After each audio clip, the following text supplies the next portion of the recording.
গণঅভ্যুত্থানে স্বৈরাচার পতনের পর দেশ সংস্কারে গুরুত্বপূর্ণ ভূমিকায় ছাত্র সমাজ। প্রতিনিয়তই দেশের আনাচে কানাচে অন্যায় অনিয়মের বিরুদ্ধে সোচ্চার তারা। আবু সাইদ ভাইয়ের মতো হয়রানিমূলক মামলার বিরুদ্ধে কঠোর হুঁশিয়ারি দেন রংপুরের বৈষম্যবিরোধী শিক্ষার্থীরা। মঙ্গলবার দুপুরে আদালত চত্বরে সংবাদ সম্মেলন করেন তারা। বলেন, সুনির্দিষ্ট অভিযোগের ভিত্তিতেই দোষীদের বিরুদ্ধে আইনি পদক্ষেপ হতে হবে। অপরাধ যাদের এখানে যুক্ত করা হচ্ছে তাদের দুটো কারণে আমরা খুঁজে পেয়েছি।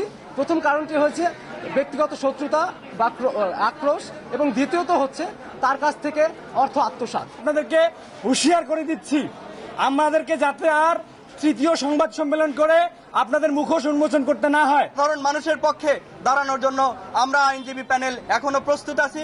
সেটা যে কোনো কষ্টসাধ্য শ্রম, আমরা শ্রমটা দিতে চাই। কোনো মানুষের মিথ্যা, হয়রানিমূলক, প্রহসনমূলক কোনো মামলায় যাতে কেউ হয়রানির শিকার না হয়। জামালপুর সদরের নারিকেলি উচ্চ বিদ্যালয়ের প্রধান শিক্ষকের পদত্যাগের দাবিতে জামালপুর টাঙ্গাইল মহাসড়ক অবরোধ করে বিক্ষোভ মিছিল করেন শিক্ষার্থী ও অভিভাবকরা। নিয়োগ বাণিজ্য, অনিয়ম ও দুর্নীতির মাধ্যমে বিদ্যালয়ের মান ক্ষুণ্ণ করার অভিযোগ প্রধান শিক্ষকের বিরুদ্ধে।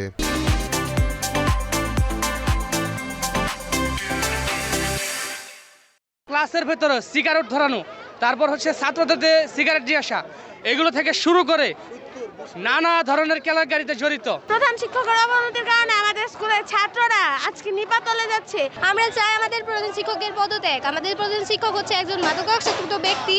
তিনি আমাদের স্কুলের না কোনো উন্নয়নের কাজ অবদান রাখছে, না স্কুলের কোনো দায়িত্ব পালন করে ঠিক মতো। তিনি স্কুলের বিভিন্ন টাকা পয়সা যা ছিল সব তার নিয়ে নিছে। বৈষম্য বিরোধী আন্দোলনে ছাত্র জনতার বিরুদ্ধে মিছিল ও হুমকি দেওয়ার অভিযোগে প্রধান শিক্ষকের পদত্যাগ দাবিতে বিক্ষোভ মিছিল ও সমাবেশ করেন বাগেরহাটের বলুইবুনিয়া মাধ্যমিক বিদ্যালয়ের শিক্ষার্থী ও অভিভাবকরা।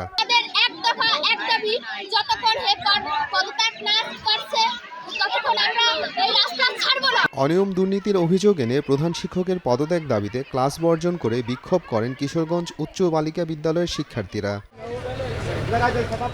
ভোলায় লায়ন হোমিওপ্যাথিক মেডিকেল কলেজ ও নলিনী দাস হাসপাতালের ভারপ্রাপ্ত অধ্যক্ষের পদত্যাগের দাবিতে মানববন্ধন করা হয়। এ কর্মসূচিতে অংশ নেন প্রতিষ্ঠান দুটির শিক্ষক, কর্মচারী ও শিক্ষার্থীরা।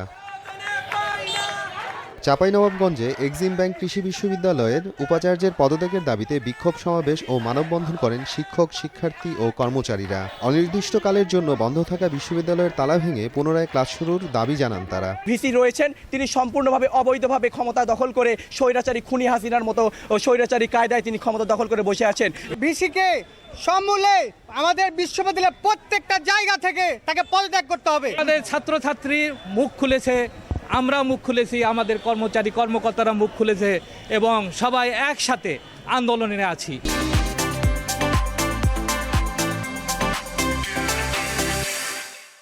বন্যার্তদের জন্য গণত্রাণ সংগ্রহকালে বাগমারায় শিক্ষার্থীদের উপর হামলার বিচারসহ 10 দফা দাবিতে রাজশাহীতে প্রতিবাদ সভা অনুষ্ঠিত হয়। বৈষম্য বিরোধী শিক্ষার্থীদের ব্যানারে মিছিল নিয়ে উপজেলা নির্বাহী অফিসার বরাবর দাবি সম্বলিত স্মারকলিপি দেওয়া হয়। যেখানে সব ছাত্ররা আমরা বন্যা দুর্গতদের ত্রাণ সহায়তা দেওয়ার জন্য নিরলসভাবে কাজ করে যাচ্ছি, সেখানে একটা চক্রান্ত করে একটা নির্দিষ্ট মহল সরকারকে প্রশ্নবিদ্ধ করার চেষ্টা করছে এবং স্বার্থ হাসিলের চেষ্টা করতেছে। বিভিন্ন শিক্ষা প্রতিষ্ঠানে ছাত্র পরিচয় কিছু দুষ্কৃতিকারীরা মানে বল প্রয়োগ করে একটা বিশৃঙ্খলা করার চেষ্টা করছে। প্রশাসক এবং প্রশাসন দুইজনই সর্বোচ্চ উপায়ে এদেরকে খুঁজে বের করে এদেরকে শাস্তির আওতায় আনা হোক। এদিকে ঝালকাঠিতে বৈষম্য বিরোধী ছাত্র আন্দোলনে গুলিবিদ্ধ হয়ে নিহত 8 জনের পরিবারকে আর্থিক অনুদান দিয়েছে জামায়াত। জেলা শিল্পকলা একাডেমির হলরুমে পরিবারগুলোর হাতে নগদ 11 লাখ টাকা তুলে দেন সংগঠনটির নেতারা। 5% আদিবাসী কোটা বহাল রাখা সহ পার্বত্য জেলায় সংঘটিত ধর্ষণের প্রতিবাদে রাঙামাটিতে বিক্ষোভ মিছিল করেন বৈষম্য বিরোধী পাহাড়ি ছাত্র আন্দোলন। পরে জেলা প্রশাসকের কার্যালয়ের সামনে সমাবেশ করেন তারা। খাগড়াছড়ির রামগড়ে ধর্ষণের ঘটনায় জড়িতদের গ্রেফতার ও শাস্তির দাবিতে বিক্ষোভ মিছিল করেন শিক্ষার্থীরা। মোহাম্মদ আফরানুল ইসলাম, সময় সংবাদ।